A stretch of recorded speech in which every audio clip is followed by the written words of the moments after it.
नमस्कार। आप सभी बीए पार्ट सेकंड ईयर के विद्यार्थियों का आपकी तीसरी यूनिट का जो अंतिम अध्याय है, अंतिम इकाई है, महिला सशक्तिकरण के व्याख्यान में आज स्वागत है। पूर्व के व्याख्यान में हमने महिला सशक्तिकरण की परिभाषा के संबंध में चर्चा की थी। साथ ही हमने प्राचीन भारत, ऋग्वेदिक काल भारत, मध्यकाल भारत और मुगलकालीन भारत में महिलाओं की जो परिस्थिति थी उस पर चर्चा की थी।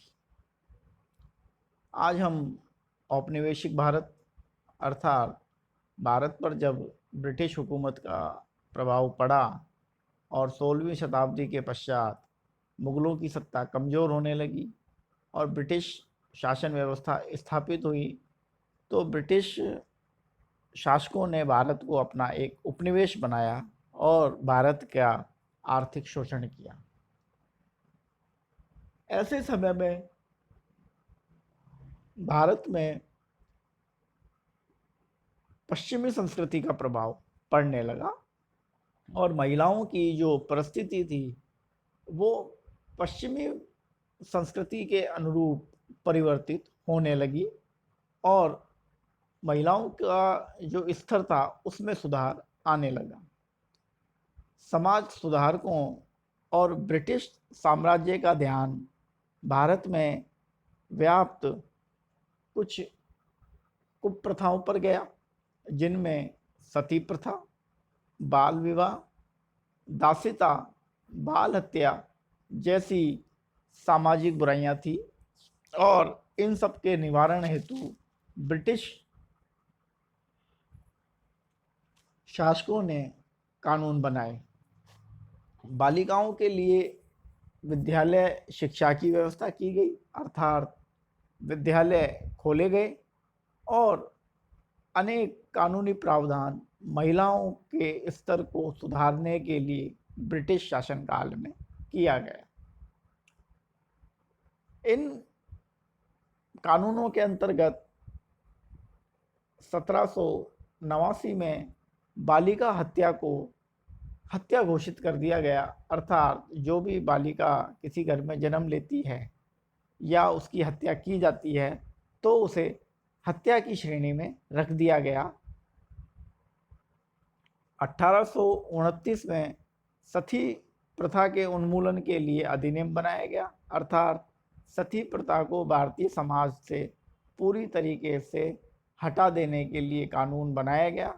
और 1829 में जब ब्रिटिश हुक्मरानों ने भारत में सती प्रथा निरोधक अधिनियम बनाया तो सती प्रथा जैसी घटनाएं बहुत तेजी से कम होने लगी और इन घटनाओं का कम होना अपने आप में महिलाओं में जागरूकता उत्पन्न करता है।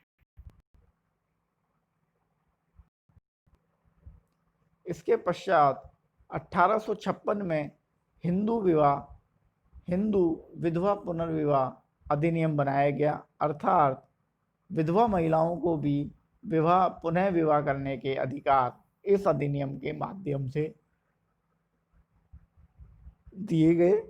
परीक्षा में 1789 में बालिका हत्या का जो अधिनियम है उससे संबंधित प्रश्न पूछा जाता है और प्रश्न का जो प्रारूप होता है वह यह होता है कि बालिका हत्या को हत्या कब घोषित किया गया ब्रिटिश शासन व्यवस्था में।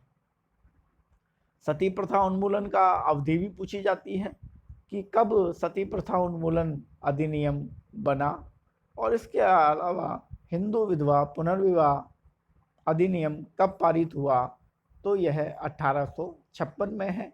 ये जो तीनों जो कानून हैं इन्होंने भारत में महिलाओं की के खिलाफ जो कुप्रथाएं चल रही थी उनको तेजी से कमजोर किया। ब्रिटिश शासन व्यवस्था में महिलाओं की परिस्थिति में सुधार लाने के लिए कई प्रयास किए गए, लेकिन वास्तविक रूप से महिलाओं की जो परिस्थिति थी उसमें सुधार स्वतंत्रता प्राप्ति के पश्चात आने लगा। और भारतीय संविधान ने इसमें अपनी अहम भूमिका निभाई। प्रमुख अधिनियम बनाए गए, जिनमें विशेष विवाह अधिनियम 1954, हिंदू विवाह अधिनियम 1955, हिंदू उत्तराधिकार अधिनियम 1956। हिंदू उत्तराधिकार अधिनियम 1956 के तहत महिलाओं को उनके पिता की संपत्ति में अधिकार दिया गया, पति की संपत्ति में अधिकार दिया गया, और एक पुत्र के समान पुत्री को भी पिता की संपत्ति में समान अधिकार दिया गया। दहेज प्रतिबंध अधिनियम 1961 में पारित हुआ। इस अधिनियम के तहत विवाह के समय वर पक्ष द्वारा किसी भी तरह का उपहार या राशि की मांग या लेना दहेज के अंतर्गत माना गया। और दहेज प्रतिबंध अधिनियम से महिलाओं को जो एक वस्तु के रूप में स्थापित किया गया था, उस अवधारणा को भी कमजोर किया गया। मातृत्व लाभ अधिनियम 1961, अर्थात जो महिला मां बनेगी उसको उसका लाभ दिया जाएगा, और इसके तहत इन्हें महिलाओं को राजकीय चिकित्सित संस्थाओं में विशेष लाभ दिए जाने लगे। साथ ही सरकारी नौकरियों में काम करने वाली महिलाओं को भी लाभ देने की बात इस अधिनियम में की गई। समान पारिश्रमिक अधिनियम 1976, इस अधिनियम के तहत समान कार्य समान वेतन की बात की गई, अर्थात महिलाओं और पुरुष को एक ही कार्य करने पर अलग अलग वेतन देने की बात थी, जिसे इस अधिनियम के माध्यम से कमजोर किया गया और महिलाओं और पुरुषों को समान पारिश्रम इस अधिनियम के तहत मिलने लगा। इस अधिनियम के पश्चात महिलाओं की जो आर्थिक स्थिति थी, आर्थिक परिस्थिति थी, वह उच्च होने लगी। अपराधी सशक्ति अधिनियम 1983 में बना। इसके पश्चात बाल विवाह प्रतिबंध अधिनियम 1976 में बना। यह अधिनियम 18 वर्ष से कम आयु में विवाह को पूर्ण रूप से प्रतिबंधित करता है। इसके अतिरिक्त भारतीय संविधान में भी कुछ महिलाओं को सशक्तिकरण करने के लिए कुछ धाराएं जोड़ी गई। धारा 15 व 17 व 16 लिंग असमानता को अस्वीकार करती है, और धारा 112 प्रसूति अवकाश की व्यवस्था करने का राज्यों को निर्देश देती है, अर्थात कोई महिला सरकारी कार्य में है तो उसे एक निश्चित अवधि का सरकारी अवकाश पूर्ण वेतन के साथ दिए जाने के निर्देश राज्यों को धारा 112 के अंतर्गत दिए गए हैं। ये सभी संवैधानिक अधिकार ऐसे रहे हैं जिन्होंने महिला सशक्तिकरण में अपनी महत्वपूर्ण भूमिका अदा की है। इसके पश्चात हम भारत की जो पंचवर्षीय योजनाएं हैं उनमें भी महिलाओं के विकास को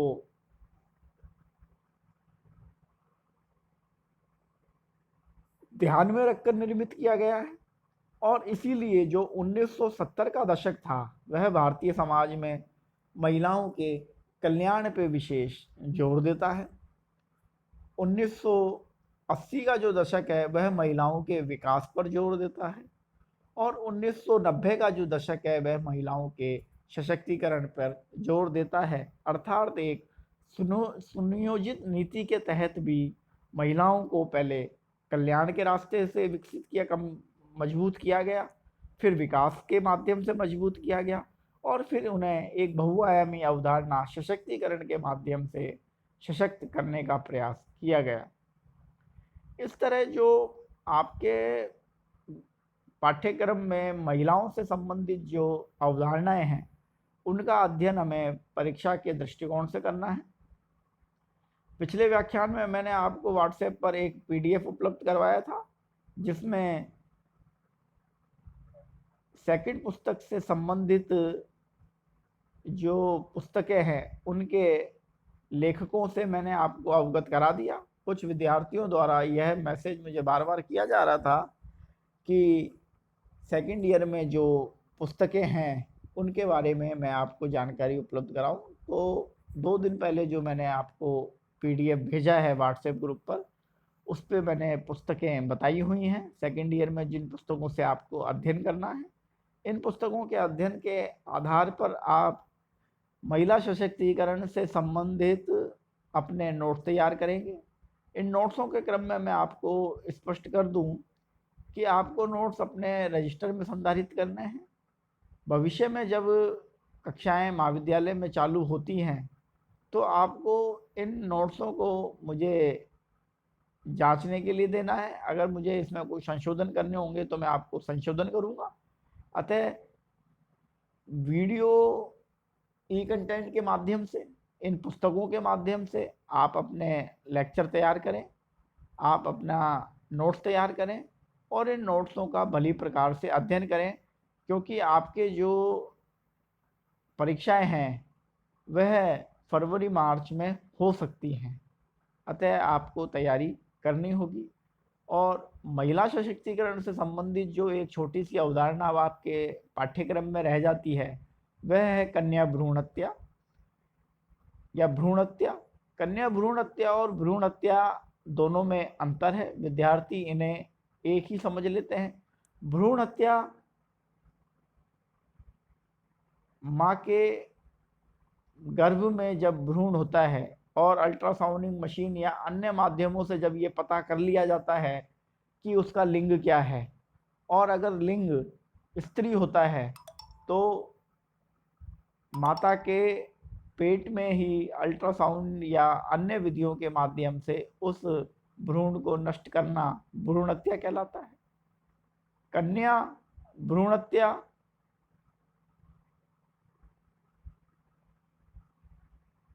अलग अवधारणा है। इसमें कन्या होने पर भ्रूण की हत्या की जाती है, जिसे फीमेल फिटोसाइड कहा जाता है। अतः इन दोनों अवधारणाओं में अंतर है और इनकी 2-2 नंबर की परिभाषाएं आपसे आपके प्रश्न पत्र में पूछी जा सकती हैं। आज का जो मेरा व्याख्यान था वह इतना ही होगा। अगले व्याख्यान में हम प्रथम जो अपनी पुस्तक है सामाजिक अनुसंधान, उसकी जो चौथी इकाई है जिसके अंतर्गत हम तथ्य संकलन करने की जो प्रविधियां हैं, जो 4 प्रविधियां हैं, उन पर चर्चा करेंगे। और सबसे पहले हम अनुसूची प्रविधि के संबंध में चर्चा करेंगे। उसके पश्चात प्रश्नावली, साक्षात्कार और अवलोकन पर चर्चा करेंगे और इन सभी पर चर्चा हम अगले व्याख्यान में करेंगे। आज के लिए इतना ही। धन्यवाद।